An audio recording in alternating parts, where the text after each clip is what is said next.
Now I remember at one point in time, when you and I did an interview, and we was talking about mental health for a little bit, and how you opened up about having to go to a psych ward for a minute because of having suicidal thoughts. Yeah.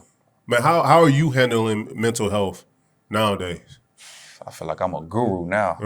I need to be a little humble, but for the most, like, a lot of people come to me for help because they see my story and they see what I've been through and how I, dealt with it and adapt.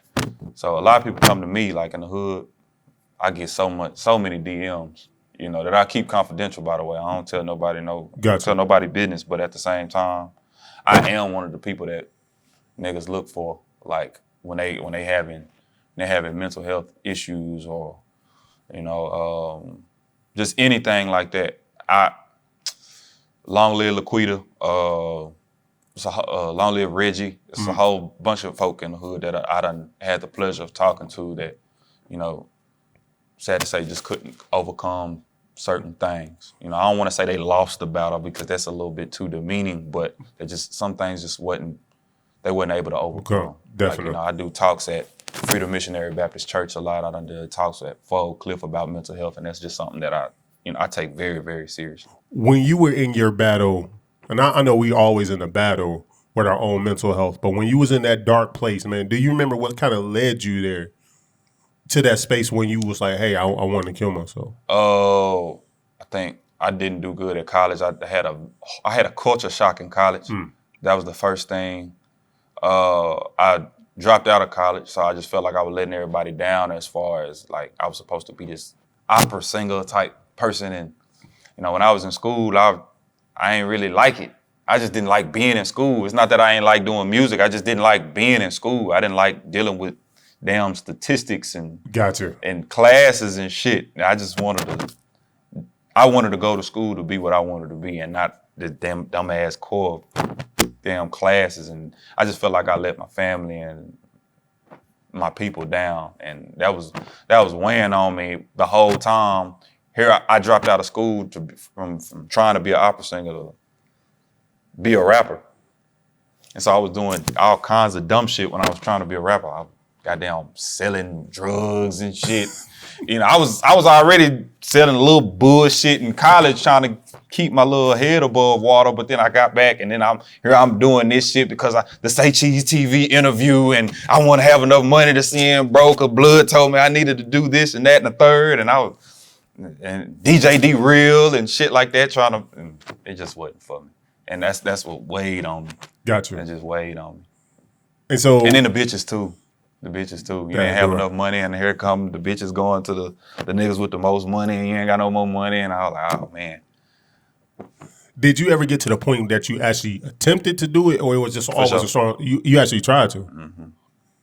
Man, do you mind sharing, like, in what manner? I'm not gonna share it. Okay, cool. It's a dark place. Gotcha. It's a dark place. But shout out, damn, what was my therapist's name at the time? Bald head white guy. Yeah, I forgot his name. Bill. Richard something. Bob. Yeah, his Frank. office down the street too. But whatever. Hey, for sure. Shout out to him. Hey man, I tell Romans you. 8:1-8. He gave me scriptures and everything. Got you. I mean, I think it is tough, and especially in this generation now. I can imagine how many other people are suffering from mental health issues. I mean, social media paints everybody living the perfect life, the rich life. You can see it with our black women who, like, I went to DG's like 2 weeks, 3 weeks ago. Shout out DG's. Shout out to DG's. I like DG's. So one of my cousin was here from Detroit. Yeah. We went, and like all these girls like 21, 22, they young. Right. But I don't know if we went on like botched surgery night.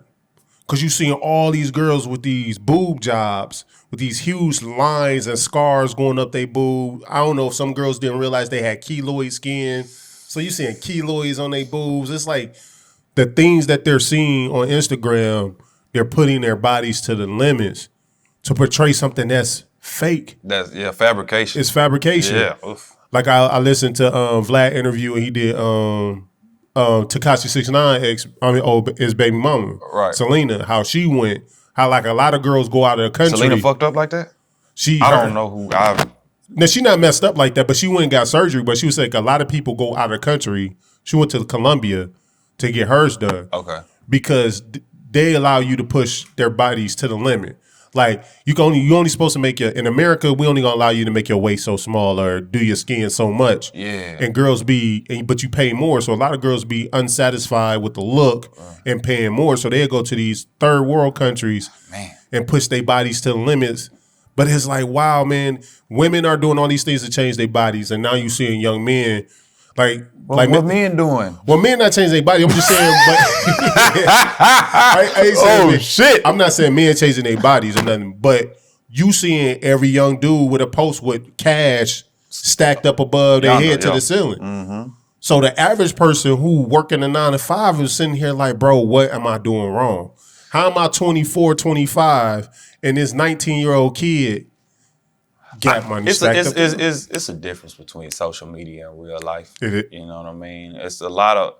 You know, Instagram is the new television. You know what I mean? That's right. You know, you can watch TV on your phone these days, right? So a lot of stuff is fabrication. A lot of stuff is soap operas, have-nots, and Young and the Restless right here on your phone. You know. But at least you and I have the luxury of seeing before Instagram. So we knew what outside what things were kind of like prior to social media. Like my godson over here, he 15. Yeah. All he know is social media. Like I tell him all the time, like I go past the bus stop, and at the bus stop, the kids, that's when you used to interact and kick it with your homies. Everybody head down in the screen. Yeah. A lot of that is fabrication. It's a shitload of fabrication But on the flip side, the phones keep you up on everything that's going on in society and in the world, which is not always a bad thing. You know, it's true. I think it has a dualism. I think it can inspire. It can do a lot of good, and it can tear down for sure. Especially with mental health. I mean, it's horrible. You comparing yourself constantly to other people, quote unquote, success when nobody posts the bad shit about themselves. But I think, so mental health, when we talk about mental health, and it's something that I talk to everyone about, there's a difference between using mental health as a crutch and using mental health to gain mental toughness.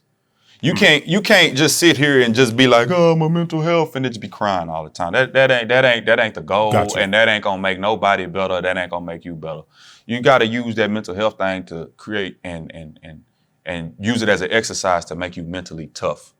Because, on one side, we doing a good job of making everybody aware of it. But on the other side, we becoming a whole bunch of pussies. And we don't want a whole bunch of pussies. You want to be able to have a shield and have a guard, the same way people use religion and Christianity to have a guard on them so they can navigate through this thing we call life, and I don't want nobody thinking mental health is just some kind of crutch and some handicap so a motherfucker just cry every time somebody make fun of them.